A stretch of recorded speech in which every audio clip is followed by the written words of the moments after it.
สบายดีพี่น้องมื้อนี้บอสบูตก็เอาบรรยากาศของหมู่บ้านชนบทมาฝากพี่น้องอีกคือเก่าเด้อพี่น้องเด้อช่วงนี้ก็เป็นช่วงค่ำๆพี่น้องก็เจ้ากำลังไล่งัวไล่ควายเขาคอกเขาแรงนะ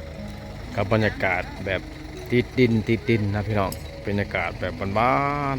ๆสูบกลิ่นอากาศเย็นๆพาพี่น้องมาชมวิถีชีวิตแบบดั้งเดิมแบบเก่าแก่นะพี่น้อง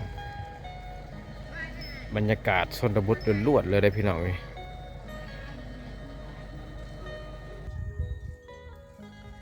บรรยากาศยามแรงๆจังสิพี่น้องงัวควายก็จะมาตูมมาโฮมกันอยู่เดินบ้านไม่ได้เลยพี่น้องนะเพราะว่างัวควายเนี่ยก็จะปล่อยยามนี่ก็จะบริผูกนะ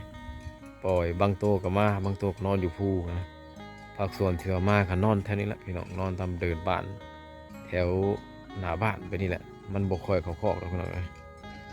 พี่น้อง ผู้ใดว่าบรรยากาศชนบทบ่เป็นแต่อยู่ก็อยากพี่น้องแต่ว่าเบาสมบูรณ์นี่ติดใจวิถีชีวิตแบบชนบทแบบบ้านๆบัดนี้พี่น้อง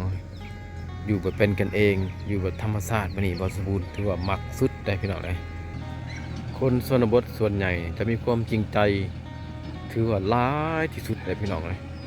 จะกลัวคนในเมืองเลยก็เจ้าจะบ่คอยขี่ตัวหลอกลวงจะบ่คอยว่าตัวต้มแล้วก็บ่คอยจะเอาเปรียบซึ่งกันและกันพี่น้องเอ้ย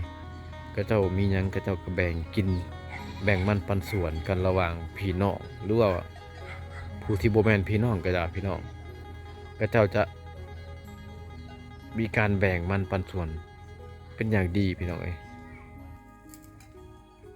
อยู่แบบจริงใจช่วยเหลือซึ่งกันและกันแล้วก็อยู่กับธรรมชาติอยู่กับสัตว์เลี้ยงสัตว์สาวสิ่ง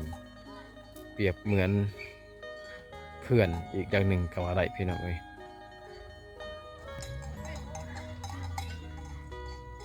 บสมบูรณ์ก้าวคำว่าอยู่ชนบทกับปีนี้ก็เป็นปีที่หาพี่น้องรู้สึกติดใจและก็ดำรงชีวิตอยู่เขตนี้เลยบุคิดอยากจะกลับเมืองดำรงชีวิตอยู่บ้านเกิดคือเก่าพี่น้องนะส่วนหลายนะคนในเมืองนะบางคนที่ว่าเกิดใหม่ใหญ่รุ่นพี่น้องบุเคยผ่านวิธีชนบท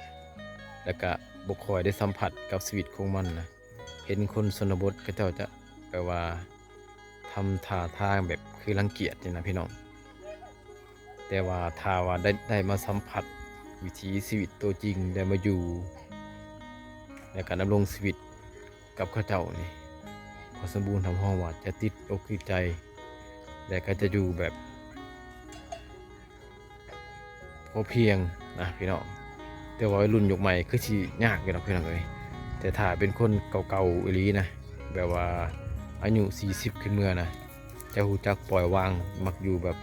สงบสุขถือว่าอยู่เขตนี้ถือว่าถูกต้องเลยพี่น้องถ้าว่าผู้ใดมักแนวคิดแบบเป็นไฮโซบ่หรือในเมืองบ่จะมาสัมผัสชีวิตแบบนี้บ่ได้หรอกพี่น้องเอ้ยแต่ถ้าผู้ใดมักชีวิตแบบเรียบง่ายบ่มักแข่งขันกับการเวลามาอยู่แบบนี้จะถูกจะอยู่ได้พี่น้อง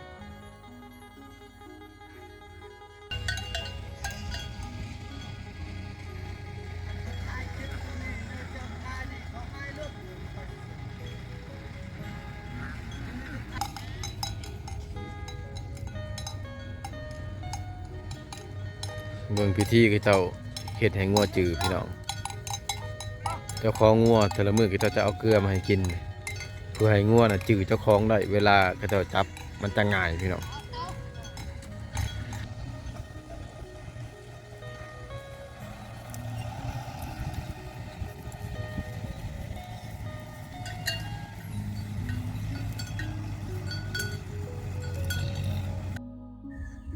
เอาพี่น้อง